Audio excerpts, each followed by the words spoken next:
Buenos días, buenas tardes, buenas noches, desde donde nos estén escuchando. Bienvenidos a Antropodcast, un podcast de antropología y vida cotidiana. Esta es, esta es una nueva sección llamada Desarmando y Desenmarañando. Yo soy Mateo Nicolás Carrasco. Un gusto. Y yo soy Ana María Costa, un gusto saludarlos a todos. El episodio de hoy se llama Multicausalidad, la complejidad en los sistemas, el mundo y la vida, palabras que desarrollaremos más adelante. En el episodio de hoy es un poco diferente al acostumbrado a podcasts anteriores. Esta vez nosotros responderemos algunas preguntas en modo reflexivo y analítico sobre algunos temas. Primero sobre el papel de la interdisciplinariedad en el mundo y digamos que la categorización de las ciencias. Y por último nos sumergiremos en el complejo mundo de los sistemas, donde una problemática social será foco esencial para entender la dinámica y la entropía en los sistemas que componen nuestra realidad. Sin más que agregar, siéntense, pónganse cómodos y comencemos. Bueno, Matt, yo tengo unas preguntas para hacerte también para que los que nos estén escuchando se contextualicen un poco con el tema, ya que sé que el título puede sonar un tanto complejo, pero quiero empezar por preguntarte algo que yo sé que te han preguntado durante toda la carrera y es por qué escogiste la antropología. Es decir, si pudieras reunir todo lo que a ti te gusta, todos los conocimientos, todo lo que a ti te gusta en una sola disciplina, ¿sería únicamente la antropología? Bueno, como dice Jack el Destripador, vamos por partes. ¿Por qué escogí antropología? Pues esa es una pregunta curiosa, como yo antes no conocía la antropología, pero fue introducida hacia mí mediante un personaje de una serie. Ese personaje se mostraba muy conocedor, como que manejaba muchos campos desde muchas cosas, pero aún así lo hacía desde una perspectiva muy humana, que en ese momento no lo notaba mucho, pero pues ahorita que lo veo como que lo noto más. Pero me gustaba esa fase de ese protagonista, que era que sabía muchas cosas, que tenía muchas formas de responder, que era muy importante su trabajo, entonces yo quería como, lo veía como una inspiración, como yo quiero ser esa persona. Y siempre decía, yo soy antropóloga y yo antropología. Ahora bien, con la segunda pregunta, pues considero que las personas son muy polifacéticas, les gustan muchas cosas y siento que pues hay cosas que no todo puede dentro de una disciplina. Digamos, la antropología es muy grande, pero también tengo gustos muy peculiares, como me gustan mucho, no sé, los dinosaurios, la NASA. Siento que esas son cosas que de pronto Sí, claro, no. no entran mucho. Mm. Bueno, pues entonces ya que estamos con preguntas, te tengo otra pregunta. Entonces, tú que eres estudiante de antropología, ¿cómo relacionarías tu carrera, la antropología, que es más social, más humana, con las matemáticas, que pues son más numéricas y pues mucha gente las posiciona como polos totalmente opuestos? Pues primero me gustó mucho tu respuesta de por qué escogiste la antropología, porque pareciera como si la antropología hubiera llegado a ti y tú no lo hubieras buscado, sino como que te apareció. Y lo de que somos multifacéticos es verdad, es decir, yo amo mi carrera, pero estoy segura que mi carrera no contiene todo lo que a mí me encantaría estudiar y porque pues la vida disciplinar se categoriza. Ahora sí, yendo a tu pregunta, pues es curioso porque si me hubieras preguntado antes te diría, no, nada, por eso estudié antropología, para no ver matemáticas nunca más, no, horrible. Pero ya que ahorita me lo preguntas y que ya tengo un bagaje un poco más sobre la complejidad, los sistemas y todo esto, me di cuenta que la matemática le ofreció a la antropología un papel sumamente importante y sobre todo con esto del método científico, con esto de crear modelos que puedan ser ejecutados, cosa que la antropología hace desde otras dimensiones, claro está, pero la antropología sigue aplicando como esas primeras intervenciones de conocimiento que hace la matemática y que la antropología sigue aplicando.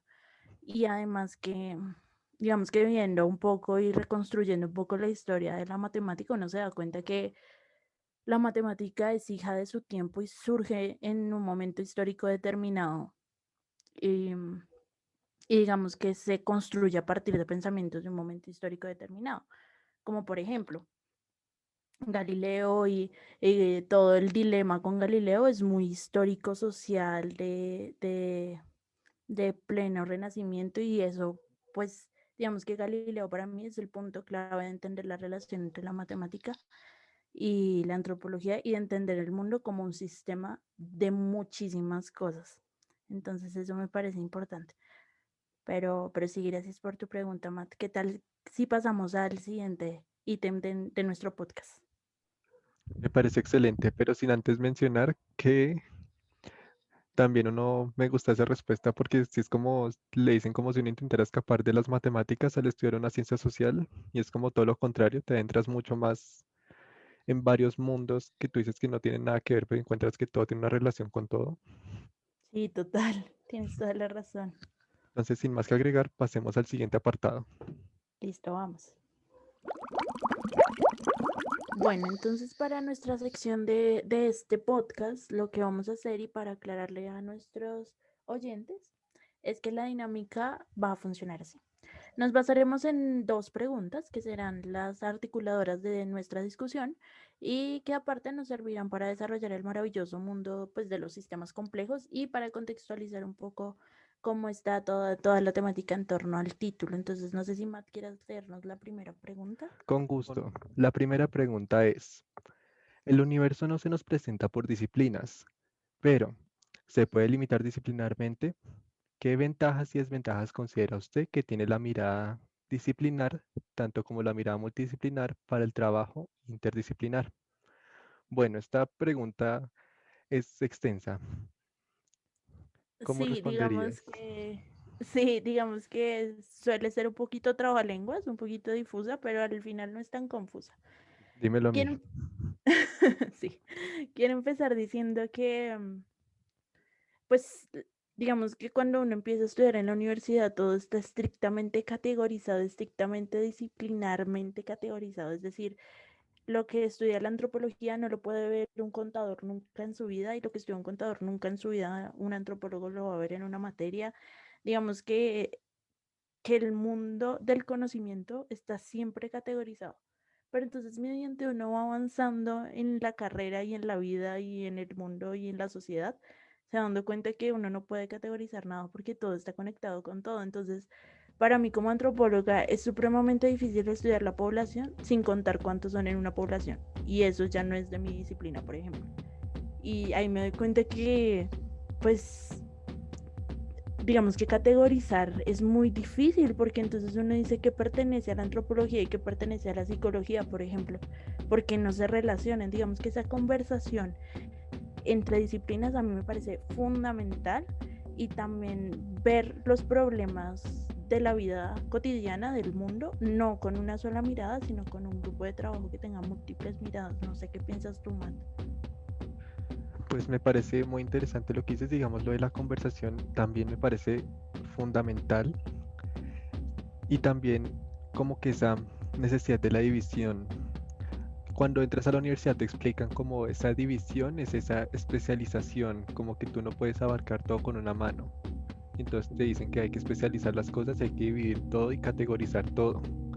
Pero tienes razón, como que cuando vas avanzando en lo que estudias o en lo que haces, te vas dando cuenta que todo tiene relación con un todo y todo conecta con un todo porque esos son necesarios. No puedes encerrarte en un punto de vista o siquiera si te quieres encerrar, pues no necesitas de otras formas, de otras fuentes, de otras miradas para ver un mismo problema.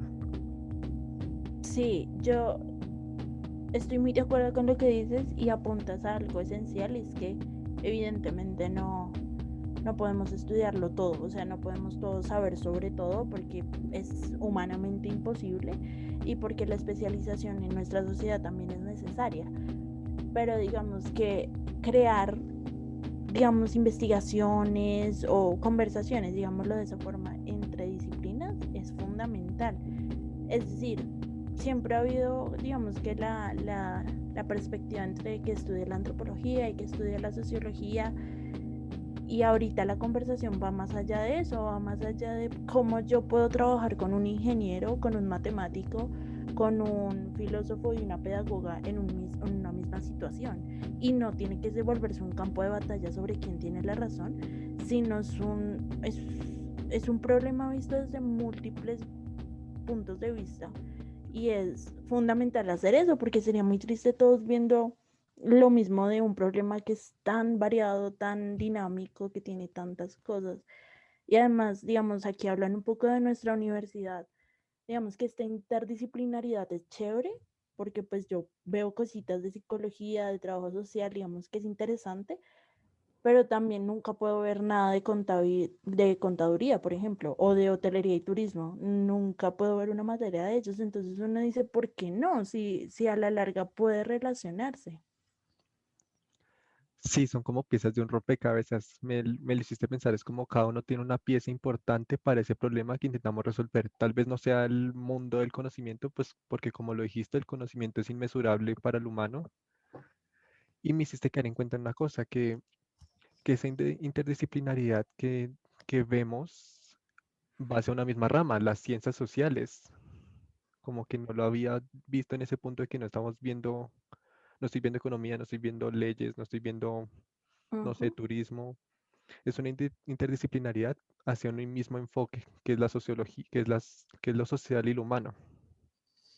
Exacto, o sea, yo siento que igual, aunque nos creen una idea abstracta de que nos estamos estudiando interdisciplinarmente, a la larga pues nos están encasillando en ciencias sociales y En lo humanas, social. nada más. Exactamente. Y otra cosa que quería decir es que pues al final todas y cada una de las carreras habidas en este mundo estudian este mundo o lo que conlleva el universo más que todo. Es decir, todos vamos para el mismo punto al fin y al cabo desde múltiples perspectivas y eso es lo que lo hace interesante el conocimiento, siento yo. Me gusta, sí, todo el mundo intenta comprender lo que no está claro, o a veces comprender lo que está claro.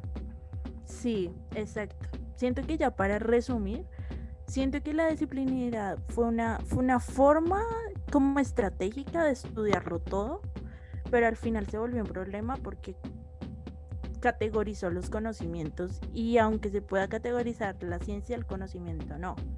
Y siento que hay que cogerlo con pinzas, no siento que hay que descartar la disciplinaridad del todo, pero sí hay que cogerlo con muchas pinzas y con mucho cuidado y hacerle un enfoque crítico a eso. Hay que saberla manejar, siento yo, porque si es que cogerlo con pinzas y es como, si hay que saber qué toca hacer, porque si hay ciertas ventajas y desventajas sobre lo que estamos viendo o lo que consideramos disciplinar y multidisciplinaridad. Total, estoy totalmente de acuerdo contigo. Siento que es un balance, un equilibrio, como todo. Así que Como los sistemas. sí, como en los sistemas. Hablando de sistemas, pasemos a la siguiente pregunta, que siento que es un poco más en cuanto a nuestro tema y lo que nos conlleva hoy, que es todo esto de sistemas, complejidad, entropía. Entonces, vayamos a la otra pregunta. A la luz de la discusión del libro de Donella Meadows, Thinking in Systems, analiza una determinada problemática actual, por ejemplo, el racismo, el hambre, la inequidad, etcétera. Escoge algunas de las nociones desarrolladas por la autora para analizar el problema. Dos puntos. ¿Cuáles serían los elementos del sistema? ¿Cuáles serían sus relaciones? ¿Cuál sería su objetivo? ¿Cuál sería su stock? ¿Cómo funcionan sus feedback? ¿Y cómo se expresa la autoorganización y la resiliencia? Bueno, esta pregunta está bien larguita. Yo sé que acabamos de hablar sobre no categorizar, pero siento que hay que dividir la pregunta. Entonces, Sí. empecemos. Bueno, empezando la división, consideramos importante resaltar quién es Donella Meadows. Ella fue una científica ambiental, maestra y escritora estadounidense, que dedicó 30 años de su vida a estudiar la complejidad de los sistemas. También es importante aclarar que nuestro enfoque va a ser el racismo, y como para contextualizar un poco y apropiar el tema, hicimos una rápida búsqueda de qué es el racismo. Entonces, según la RAE, la Real Academia de la Lengua Española, el racismo es una exacerbación del sentido racial de un grupo étnico que suele motivar la discriminación o persecución de otro u otros con quien lo convive. También es una ideología o doctrina política basada en el racismo. Entonces, ahí Bueno. te pregunto, ¿qué es el racismo? Bueno, en ese orden de ideas y para simplificar, para que no suene súper científico, el racismo es una pelea entre dos razas. Una raza que es supuestamente superior a otra raza. Concepto que vamos a problematizar más adelante y que van a ser, pues, punto central de la noción de sistema. Entonces, vamos a partir de la pregunta de, bueno, ¿y cuáles son los elementos que conforman el sistema? Entonces, voy a tomarme el atrevimiento de empezar diciendo, Dale. si yo analizo el racismo, pues yo no siento que sea un sistema. Lo pensaría antes, ¿no? Porque uno diría como un sistema, digamos que es súper, ¿cómo le digo? Que no se conflictúa, que es súper alegre, todo funciona súper bien y la verdad el racismo es dos ideologías que están contrariadas. Es chévere analizarlo como sistema porque también nos reta epistemológicamente a pensar los sistemas de una manera diferente y no romantizarlos, sino pensar un sistema como que también puede haber discrepancias y un sistema también se puede formar a partir de la variabilidad del pensamiento. Entonces, si me ¿De lo preguntas qué caótico? elementos de lo caótico, exactamente, de lo que se contraria, no sé cómo decirlo. Entonces, si yo pienso en los elementos que forman el sistema, primero y más importante para mí, la ideología. Es decir, si no hubiera una ideología que pensara pues que una raza es superior a otra, pues no habría racismo. Y también la variedad de culturas, de etnias. Si todos fuéramos parte de una misma etnia, no habría racismo porque todos somos parte de la misma. Entonces siento que esos son los elementos que hacen que el sistema se genere. Todos seríamos iguales si estuviéramos en una misma etnia. Pero también quiero poner en ese sentido las personas, porque, o una raza, porque yo no lo pensaría sin necesidad de que mi raza fuera diferente. O sea, las personas no pensarían en esas ideologías si no existieran esas razas. Exacto. Y ya que me abres el espacio, voy a decir algo que yo sé que Matt también piensa. Digamos que el concepto de razas de la antropología es muy problemático. Y aunque no es el tema de este podcast, pues debemos dejar la constancia que el problema de razas es muy problemático y que ahorita vamos a hablar sobre dos razas por fines meramente prácticos, pero la concepción de que hay dos razas es problemático en la antropología y sobre todo en esto del racismo. Entonces, de pronto es para otro podcast, pero por el momento sí, es solo para fines prácticos. Exacto. Decimos que no existe la raza, pero sí el racismo. Irónico. Sí, entonces, Matt, digamos que si yo te preguntaba ahora, como nos exalta la pregunta, ¿cuáles son las relaciones en este sistema? ¿Tú qué pensarías? Pues bueno, como dijiste, el racismo es una relación que choca, es una relación de opuestos, digámoslo así. Y estos opuestos van posicionados en jerarquías. Pueden ser jerarquías sociales como de supremacía, también como de inteligencia, pero pues en este caso serían jerarquías de supremacía racial, donde se atenta o se discrimina a razas que se consideran débiles frente a la otra, siendo un enfrentamiento muy de constante odio. Siento que es una ideología del odio. ¿Tú qué me Sí, yo, dices? yo también siento lo mismo y siento que es paradójico lo que voy a decir, pero siento que este sistema se mantiene por la divergencia, por los polos opuestos, por lo contrario. Y esto es lo más interesante de este sistema de racismo, y es que lo que uno piensa que son relaciones o interconexiones entre los elementos, uno siempre piensa que es como un carro, como si hay una llanta funciona porque hay un manubrio, ¿sabes? Como que todo funciona porque todo se necesita con todo, pero el racismo da cuenta que no, que las relaciones y las interconexiones pueden ser problemáticas, caóticas, divergentes, y eso es lo que hace interesante este sistema. Este funciona porque hay un odio hacia el otro, no porque hay una relación de ayuda hacia el otro. Exactamente, siento que por eso funciona el sistema y por eso se mantiene. De acuerdo. Bueno, entonces vamos a pasar a lo siguiente. Igual recuerden que al final vamos a hacer una lluvia de conclusiones para que no se nos escape ningún tema. Entonces, lo siguiente es hablar del stock, el stock en un sistema. El stock en un sistema Meadows lo habla mucho, lo habla como un punto clave de los sistemas y siento que antes de decir cuál es el punto clave del stock del racismo hay que definir stock. Entonces, según Meadows, stock es la principal forma de sistema, es donde se sostiene un sistema, es como la base de un sistema, digamos, y lo voy a poner como un ejemplo para contextualizar, digamos, si cogiéramos como sistema un árbol, el tronco sería el stock porque es el que mantiene el árbol vivo y el que el sistema funcione. Con esto no quiero decir que el stock no sea dinámico, porque los sistemas son dinámicos, son variables, cambian, evolucionan, involucionan, como los quieran concebir, pero es dinámico. Es decir, el stock, aunque sea fuente principal de un sistema, igual sigue siendo dinámico.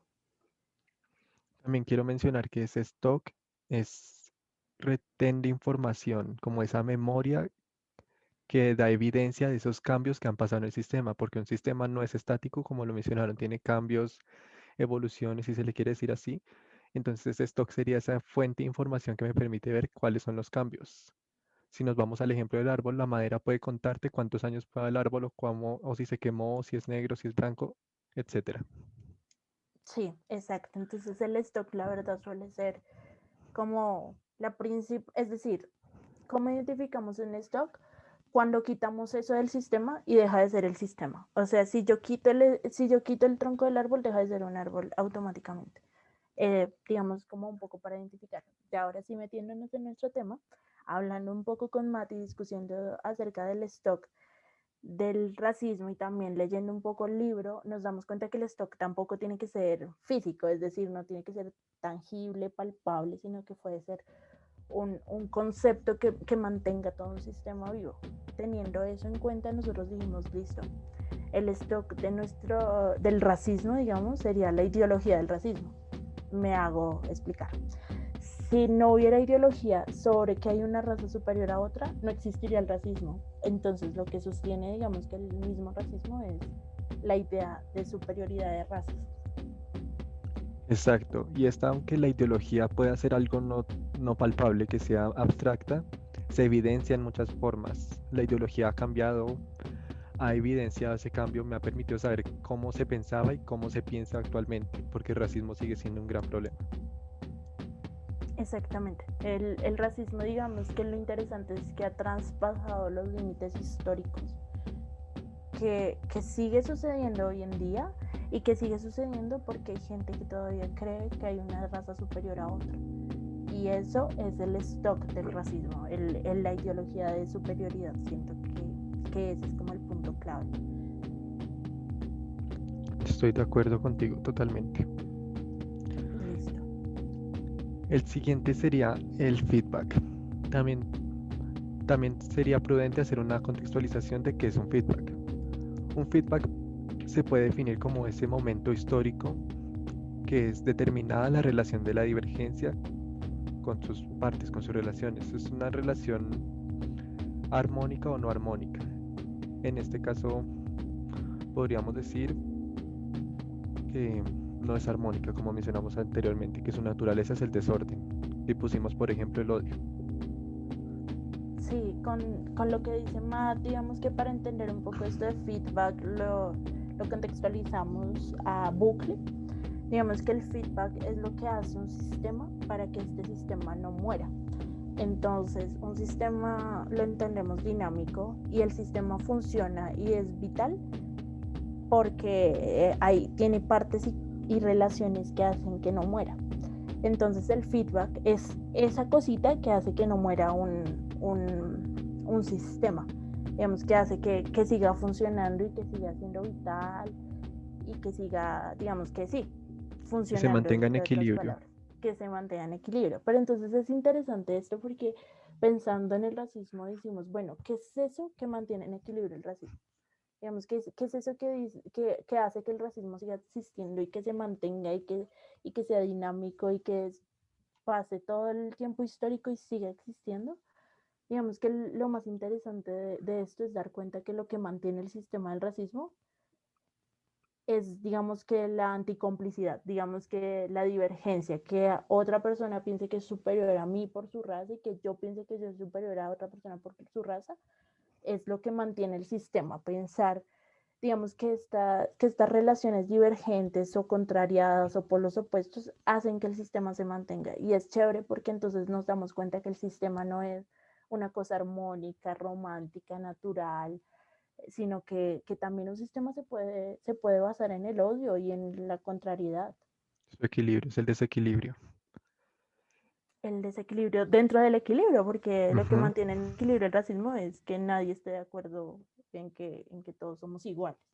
Y también tiene que en cuenta mucho el discurso que se usa. Mientras más personas crean que yo soy superior o soy inferior o que otros merecen morir o merecen tener menos cosas que yo, sigue perpetuando y sigue poniendo ese equilibrio de ese racismo, de esa ideología.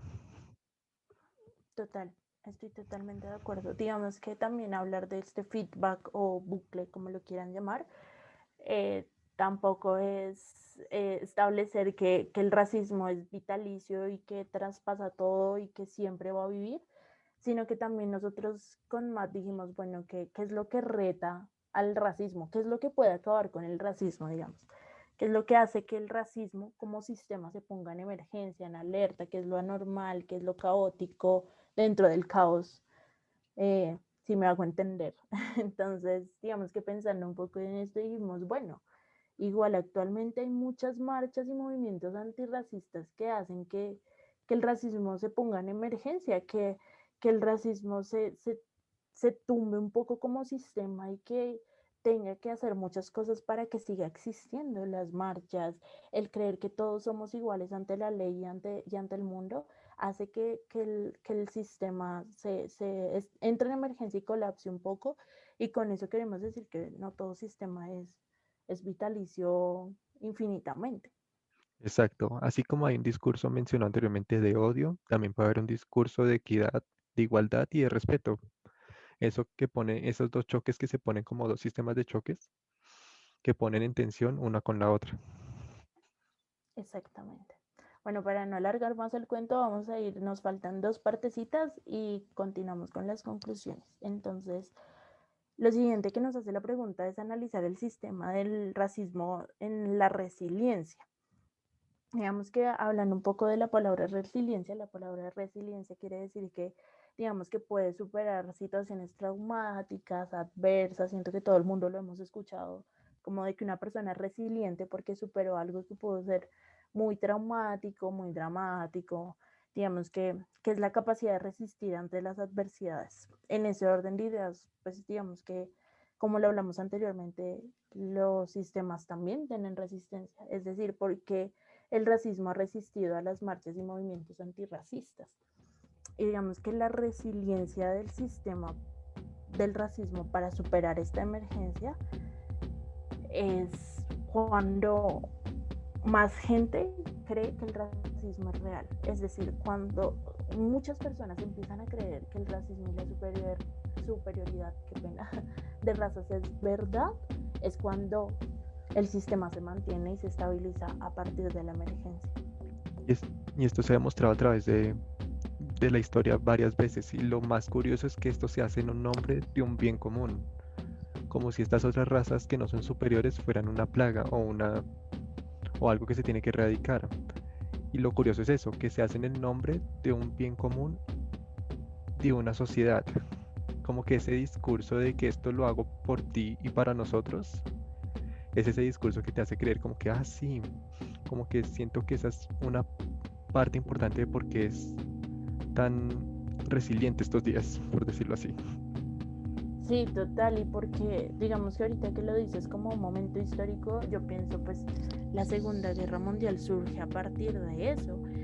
No quiere decir que ahorita estemos todavía en la ideología de la Segunda Guerra Mundial, pero el racismo sigue.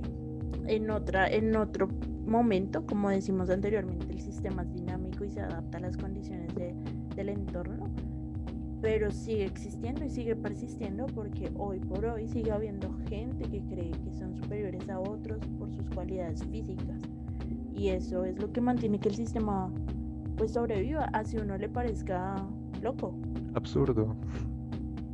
Sí, sí, entonces, bueno, ya para finalizar, y ya lo hemos tocado mucho en las antiguas discusiones, digamos que la pregunta hace referencia al objetivo del sistema. ¿Cuál es el objetivo del racismo? No sé si tú nos puedes ayudar con eso, Matt. Sí, con mucho gusto. El objetivo, como se explica anteriormente, como la ideología, es esta ideología de supremacía, de decir, yo como raza tal soy más que esta raza. ¿Esto cómo se establece en un sistema? Se puede hablar de equidad, de como de rico, pobre, y aunque estos dos sean diferentes dentro del sistema, no son iguales. Que estos se correlacionen y con esta correlación formen parte de un mismo sistema, pues sigue teniendo un objetivo. Entonces yo diría que principalmente para enfocarme y para hacerme entender, el objetivo es esa supremacía, decir como yo soy el que tengo más derechos, el que soy el que tengo más pobre, el que tengo más riqueza, el que soy mejor que los demás. No sé tú qué pienses acerca de Sí, eso. total. Es decir, el objetivo del sistema es para qué fue creado ese sistema, o sea, por qué la gente cree en el racismo? Y el fin del racismo es, primero, que mucha gente crea en él, o sea, que en serio se metan en el cuento de que hay supremacía de razas. Y segundo, de que en algún momento de la historia haya una raza que sea prevalente a la otra, como ya pasó anteriormente y que esperamos que no se vuelva a repetir, pero digamos que esa es la dinámica del sistema, esa es la dinámica del juego, mejor dicho. Si el objetivo no fuera ese, también el sistema se cae, porque entonces, pues, ¿a dónde vamos? Siento que el objetivo es parte fundamental del sistema porque me permite ir pues a donde el sistema va. También quiero decir que el objetivo del sistema puede cambiar y dividirse. Me explico. El objetivo general del racismo, pues es una supremacía racial. Pero entonces dentro del racismo pueden haber pequeños objetivos como, no sé, voy a decir locuras, como eh, arruinar una marcha antirracista, como crear grupos como el Ku Klux Klan, como digamos todo este tipo de grupos que hacen que pequeños objetivos formen un gran objetivo, que es como cuál es la supremacía racial. Y eso también es importante tenerlo en cuenta porque como lo hemos dicho siempre y como para que tengamos eso interiorizado, un sistema es totalmente dinámico. Me gustó mucho tu respuesta. Siento que son varios caminos para un mismo punto. Gracias, Matt. Me halagas. Entonces no sé si te parece pasar a la conclusión. Me parece perfecto. Listo, entonces nos vemos allá. Bueno, espero que este podcast, yo sé que fue larguito, pero espero que les haya gustado. Vamos a ir ahora con nuestras 5 conclusiones. Voy a empezar yo por dar una conclusión y luego Matt nos dará su apreciación y su conclusión. La primera conclusión que podemos llegar luego de la conversación, la ardua conversación que tuvimos, es la categorización disciplinar es una forma de segmentación de la realidad. Y eso lo que hace es que puede cegarnos para acercarnos a la multiplicidad de sistemas de nuestro universo. Es decir, sí, estandarizar y disciplinar los conocimientos hace que, digamos, dejemos de observar todo el conocimiento y el mundo holístico que tenemos y nos cegue ante la multiplicidad de un mismo objeto. No sé si quieras leer la segunda conclusión, Matt. Por supuesto. Entonces, nuestra segunda conclusión es que el mundo se organiza y se desorganiza, no es estático, se fundamenta y se postula a partir de la variedad, el dinamismo y la divergencia. Y ese es el punto de nuestro análisis de nuestra realidad. Ese fue el punto que nos dio para analizar el racismo. Si quieres con el siguiente. Total, me gustó mucho ese punto. El siguiente va muy relacionado con lo que Matt acaba de decir. Como dijimos anteriormente, un sistema no quiere decir que todo esté armónico, romántico, que todo funcione y sus partes se interconecten perfectos, sino un sistema se compone a partir de interconexiones y relaciones que pueden ser complejas, pueden ser duales, pueden ser divergentes, pueden ser contingentes, son contrarias, y aunque sean contrarias, no, eso no le quita la categoría de sistema. Entonces yo voy con la siguiente. Entonces, los problemas y la complejidad siempre han existido. El caos siempre ha sido parte del mundo y los sistemas tampoco se salvan. Sin embargo, estos son dependientes a un contexto histórico, los hace propensos a los cambios, disculpen. Y siempre hay una nueva innovación, siempre hay un nuevo cambio del sistema. Y para ya finalizar, digamos que nuestra última conclusión va más a que todo sistema va a tener en algún momento una emergencia y una emergencia que los va a desequilibrar. Digamos que la idea de un sistema es mantenerse antisísmico, por decirlo de alguna forma, y también digamos que establecer algunas ideologías y patrones que mantengan el sistema. Digamos que en este determinado caso del racismo, como lo hablábamos, digamos que la emergencia siempre va a estar y el sistema se adapta a las condiciones del contexto histórico. Bueno, entonces no siendo más, muchas gracias por llegar hasta acá con nosotros. Espero que les haya gustado esta larga y ardua conversación que hicimos con mucho amor y con mucho esmero. Entonces, les queremos dejar unas 2 frasecitas. Recuerden pensar siempre las cosas de manera diferente. Y yo los invito a mantener una mente curiosa y nos vemos en un próximo podcast. Espero les haya gustado mucho, lo hicimos con mucho amor, como dijo Matt, y esperamos que hayan más temas de conversación que podamos echar chisme y hablar de todo lo que hemos hablado. Entonces un abrazo y nos vemos. Un abrazo para ustedes, un abrazo para ti, Ana, gracias por acompañarme. Gracias a ti, Matt, por la conversación.